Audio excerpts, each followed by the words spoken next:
Assalamualaikum warahmatullahi wabarakatuh. Selamat malam sahabat misteri. Berjumpa kembali kepada saya Gion Prabowo dalam acara Cerita Misteri.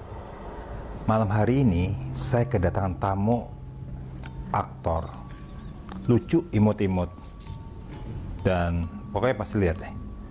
Dan aktornya dikenal ya, bernama Roni Dozer. Apa kabar Mas Roni? Wah, sehat ya? Ya, betul, sehat.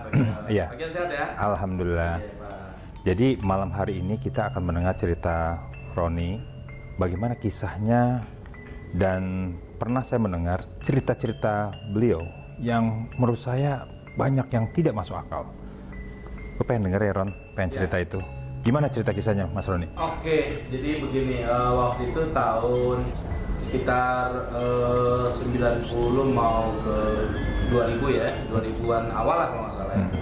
Jadi kita sekeluarga menginap di satu villa di Puncak, ya kan.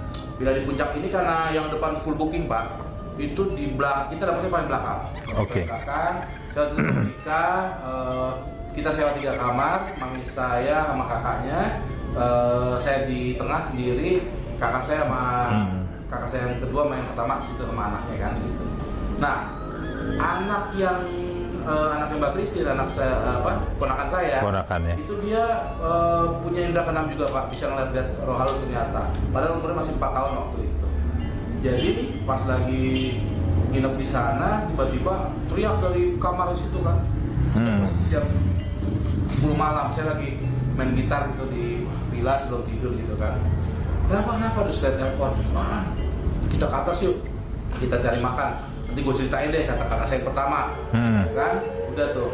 Nah, sebelum ini, ya udah deh kita sama-sama ke atas ke satu rumah makan, kita makan gitu kan. Nah, saya cerita, "Kenapa itu pada teriak di kamar lo?" Itu namanya kan Fariska, waktu itu masih 4 tahun, sekarang sudah SMA. Jadi dia lampu udah dimatiin cerita Pak, lampu kamar tidur udah dimatiin, udah pada tinggal tidur. Tiba-tiba dia melihat ada yang nyisir rambutnya panjang, itu di kaca. Dia tanya sama mamanya, "Mah, itu siapa rambutnya panjang lagi nyisir?" "Aduh kakak, Fariska." Langsung tutup matanya, terus lampu nyalain, terus dia ketakutan juga kan, udah didoain. Seperti itu, ya kan, kejadiannya si Fariska. Nah, Itu jam berapa Mas? Jam 10-an. Jam 10-an ya? Posisi langsung jam 10 kan. Terus kalau yang saya alamin, saya lagi main gitar, ya kan. Kalau salib saya taruh di meja, terus gitar sambil saya kayak mau tiduran gitu, ada kayak suara mau ngegeruk saya gitu Pak. Suaranya tuh terdengar jelas ya? Terdengar jelas tapi dia kayak mendekat. Saya langsung bangun, saya langsung ambil kalung salib, terus saya doa sebentar, terus saya ambil main gitar lagi sambil. Nah dia suaranya menjauh, masih begitu tapi makin lama menjauh, makin jauh. Nah jadi saya lihat di situ saya juga, waduh ini tempatnya lumayan ngeri-ngeri sedap nih saya bilang. Betul. Udah si Pali sekarang lihat kayak semacam kuntilanak, saya juga ngalamin ada suara-suara yang kayak mau ngegeruk saya seperti itu. Jadi saya pikir memang di alam semesta ini ada makhluk-makhluk yang juga kita nggak bisa lihat, tapi ada juga orang yang dikasih anugerah sama Tuhan seperti kayak ponakan saya gitu, bisa melihat makhluk-makhluk astral atau makhluk-makhluk gaib. Sebenarnya apa sih yang benar dirasakan atau hanya sekedar ketakutan? Delusi namanya? Ya kalau saya itu lebih ke suara itu terdengar jelas sih. Suara itu terdengar jelas ketika saya udah mau tidur tuh, kan sambil main gitar di sofa gitu Pak ya. Iya. Bukan di tempat tidurnya di sofa. Jam berapa itu? Ya sama jam 10-an? Karena kan kakak saya telepon jam 10 lewat. Oh. Jadi yuk kita cari makan yuk, padahal dia mau cerita itu kan. Seperti itu. Jadi terdengar jelas itu suara gitu. Rasanya seperti apa tuh kalau waktu dengar suara itu? Ya, jantung kaget. Ya pasti saya ketakutan. Takut. Ada paniknya juga dan saya langsung kaget, jantung berdebar, terus saya langsung ambil kalung salib, saya doa sebentar dan salib. Habis itu udah ininya suaranya ada tapi dia agak menjauh ya. Seperti itu. Terus saya pernah mendengar ya Mas Roni pernah sakit ya. Apakah itu hanya cerita-cerita aja, katanya pernah dikirim atau memang dikerjain orang? Ini katanya ya itu. Iya. Jadi memang awalnya saya tidak percaya hal-hal seperti itu ya Pak ya. Maksudnya sampai ke 2019 istri saya mengajak ke salah satu pendoa di Semarang, ya kan. Nah, kata ibu pendoa ini ada yang sakit hati sama saya katanya. Saya kaget. karena seumur umur saya kalau perlu sakit hati atau apa yang hilang ini juga paling temen, seorang pendoa. Seorang pendoa ini juga ngomong gitu dari doa, bukan dia yang ngomong.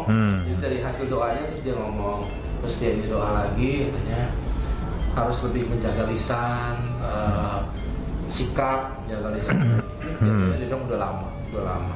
Tapi dia menaruh dendam sama saya, sampai dia katanya ngirim sesuatu entah di salah satu bagian tubuh. Atau ini saya kaget Pak, saya kaget. Antara percaya nggak percaya, saya berdoa lagi terus dia bilang jangan takut, kita bantu dengan doa. Pas saya juga tanya siapa ini, Mas Roni nggak perlu tahu, walaupun nanti saya tahu orangnya.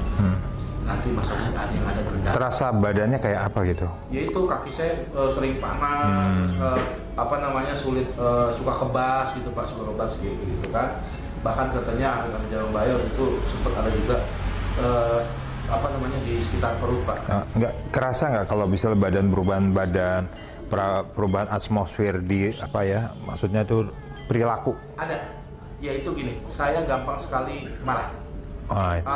Emosional saya tinggi, terutama baik di luar maupun sama istri sama anak saya. Itu yang saya lumayan bisa dibilang langsung introspeksi. Karena setelah saya dibantu doa, ditenangin pikiran saya itu, ibaratnya kayak saya ditundukin sama melalui Roh Kudus gitu ya. Terus saya ngelihat istri anak saya udah lebih real lagi gitu. Tadinya kayaknya kenceng gitu bawaannya, kayak mau emosi terus nggak bisa dekat sama istri gitu, kayaknya bawaannya ada aja yang kayak padahal belum ada apa-apa tapi kayak dekat kayak gini ngobrol tuh nggak bisa gitu loh. Nah itu selama berapa tahun tuh gitu Pak. Ya mungkin ini merupakan suatu pengalaman ya Mas Roni. Ya. Kadang-kadang kita tidak tahu bahwa orang yang kita hadapin belum tentu dia senang atau tidak. Betul. Baik dengan perilaku maupun kata-kata ya. Ya. Kira-kira Mas Roni merasakan nggak pernah bersalah sama orang atau enggak? Kalau saya introspeksi lagi mungkin saya pernah, tapi itu ternyata dia bilang juga itu malah ranahnya itu lagi antara lagi menjelang syuting atau bagaimana. Saya tidak bermaksud ke dia, tapi dia yang tersinggung. Katanya sih gitu, dia yang tersinggung, tapi saya juga cuek aja karena namanya kita lagi ngejok ya, lagi bercanda gitu ya, celaan apa mungkin gitu, tapi dia lumayan sakit hati di situ dan mungkin bukan baru sekali itu aja kali, udah ada akumulasinya gitu loh Pak.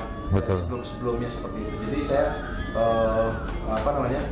melihat, saya juga jujur aja dulu lagi euforia zaman-zaman ekstravaganza, saya juga pernah mengalami juga sindrom dalam artian begitu heboh ekstravaganza, saya juga pernah lah mengalami yang namanya sikap sombong, ya kan? Meremehkan orang lain saya pernah. Dan saya akui itu dan ya saya setelah itu kan kita kalau di Katolik ada pertobatannya dong, pengakuan dosa seperti itu.